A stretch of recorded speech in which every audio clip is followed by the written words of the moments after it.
Guys, welcome back to our YouTube channel, How to Use Basic. Let's begin with the tutorial. Today we are going to learn how to sign out of Google account from Chrome. Open Google Chrome.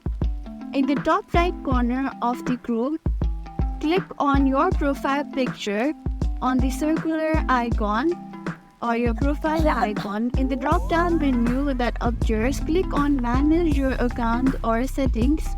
In the Settings tab under the You and Google section, you'll see your Google account details. Next, to your information, click on the Turn Off or Sign Out. A prompt may appear asking you to confirm sign out or turn off sync. Confirm the action by clicking on Turn Off Synchronize Sync and Personalization or Sign Out. Optional remove. If you wish to completely remove the account from Chrome, go back to the personal profile menu by clicking on the profile icon.